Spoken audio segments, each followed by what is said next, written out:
দ্বারা নিরাপত্তা নাই এদের, এরা সবসময় পিকআপে যাতায়াত করে। দেশের 3 জেলায় সড়ক দুর্ঘটনায় অন্তত 11 জন নিহত হয়েছেন। এর মধ্যে সিলেটের ট্রাক পিকআপের সংঘর্ষে 8 জন নিহত হয়েছেন। আহত হয়েছেন কমপক্ষে আরও 8 জন। চাঁপাইনবাবগঞ্জে ট্রাক মোটরসাইকেলের সংঘর্ষে নিহত হন আরও 2 জন। কুমিল্লায় সড়কে প্রাণ হারান আরও 1 জন। বিস্তারিত ডেস্ক রিপোর্টে।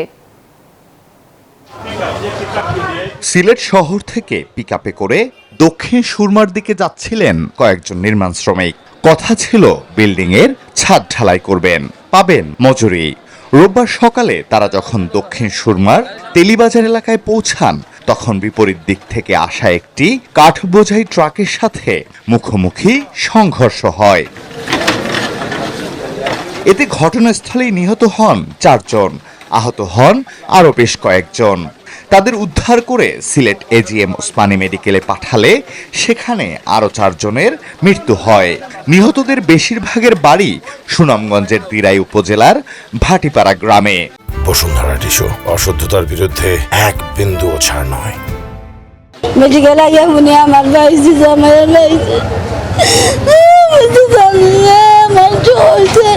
তোমার ভাইজি জামাই মরে গেছে, আমি বিশ্বাস করছি না। দ্বারা নিরাপত্তা নাই এদের, এরা সবসময় পিকআপে যাতায়াত করে। হাসপাতালে আহত আরও 8 জন চিকিৎসা নিচ্ছেন। 8 জন আছে, আমরা 8 জন এখানে এন্ট্রি করছি এবং এখানে আছে, এখানে সম্ভবত সুরথাল হবে। এরপর আমরা থানাতে অলরেডি আমরা থানাতে হস্তান্তর করে দিয়েছি, 8টা লাশই হস্তান্তর করা হয়েছে। পুলিশ জানায় চালক পালিয়ে গেলেও আটক করা হয়েছে সহকারীকে, জব্দ করা হয়েছে দুর্ঘটনা কবলিত ট্রাকটি। খোঁজ খবর নেওয়া হচ্ছে, এখন আইনগত ব্যবস্থা প্রক্রিয়াধীন আছে।